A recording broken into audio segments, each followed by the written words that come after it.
L'engouement Kubrick, je pense d'abord qu'il a toujours existé au niveau du public.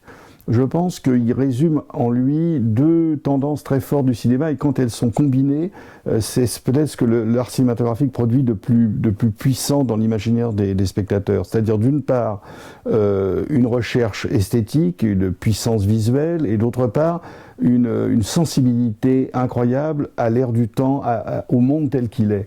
Deuxièmement, la variété extraordinaire de son cinéma, c'est-à-dire que c'est un cinéaste qui ne se répète jamais, qui fuit ce qui est la définition de l'art moderne, c'est-à-dire la signature et la répétition. Et aussi, c'est un homme qui mélange une sorte de dimension intellectuelle très profonde, c'est un philosophe d'une certaine façon, et en même temps un sens du spectacle. Et je crois que le grand public ne se pose pas de questions comme les critiques, c'est-à-dire qu'il spontanément, il va vers, au fond, des œuvres qui lui font réfléchir. Il est très sensible à cela, à condition évidemment qu'on ne l'ennuie pas. Ce que disait toujours Kubrick, c'est « est-ce que c'est intéressant ?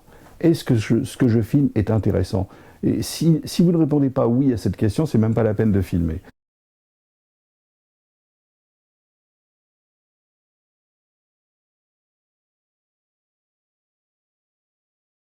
On a tellement publié de choses sur Kubrick, peut-être sans doute la revue Au Monde qui a le plus écrit sur Kubrick. La première fois que je l'ai eu au téléphone, c'était en 68, après 2001, j'avais sollicité des photos, des informations, etc.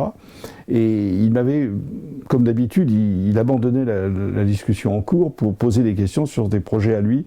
Il pompait littéralement les gens, il devenait l'intervieweur. Et là, c'était sur Napoléon. Et il m'a posé beaucoup de questions sur Napoléon.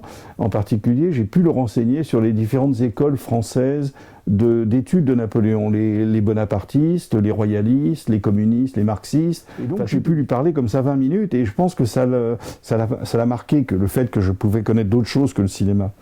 Il y a effectivement des rapports qui se sont établis au fil des ans. Je crois que j'ai réussi à le rencontrer pour la première fois au moment d'Orange Mécanique. Il m'avait choisi parmi un certain nombre de candidats pour faire un entretien, probablement parce qu'il était déjà au courant d'un article très long, qui était le premier article général sur lui. Et je crois qu'il se méfiait des journalistes. Il avait tort, parce qu'il y a de très grands journalistes, et le journalisme est un métier en soi, mais il y a aussi beaucoup de charlatans. Et il avait confiance que je n'allais pas travestir ses propos, ou les publier avant le moment où je devais les publier, faire des fausses scoops, etc., mettre en valeur des choses anecdotiques.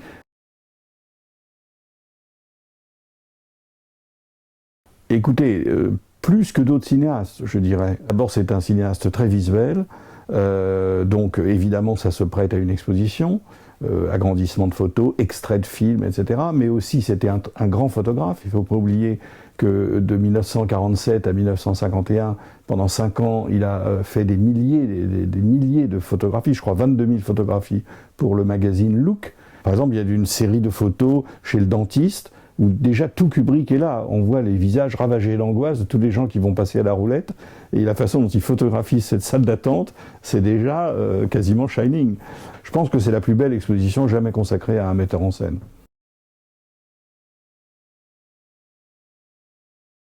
C'est-à-dire que moi je crois que c'est un cas assez exceptionnel, peut-être même dans l'histoire de l'art, mais en tout cas dans l'histoire du cinéma. Je pense que c'est quelqu'un qui n'a pas d'ascendance et qui n'a pas de descendance. Ça ne veut pas dire qu'il n'a pas influencé beaucoup de gens, mais de façon diffuse, par des détails, un angle de caméra, un décor, un effet de montage.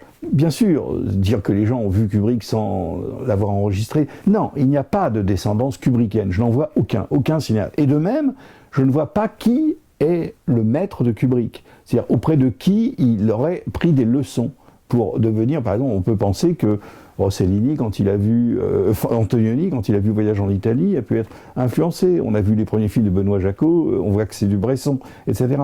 Je ne vois pas qui pourrait être considéré comme son mentor.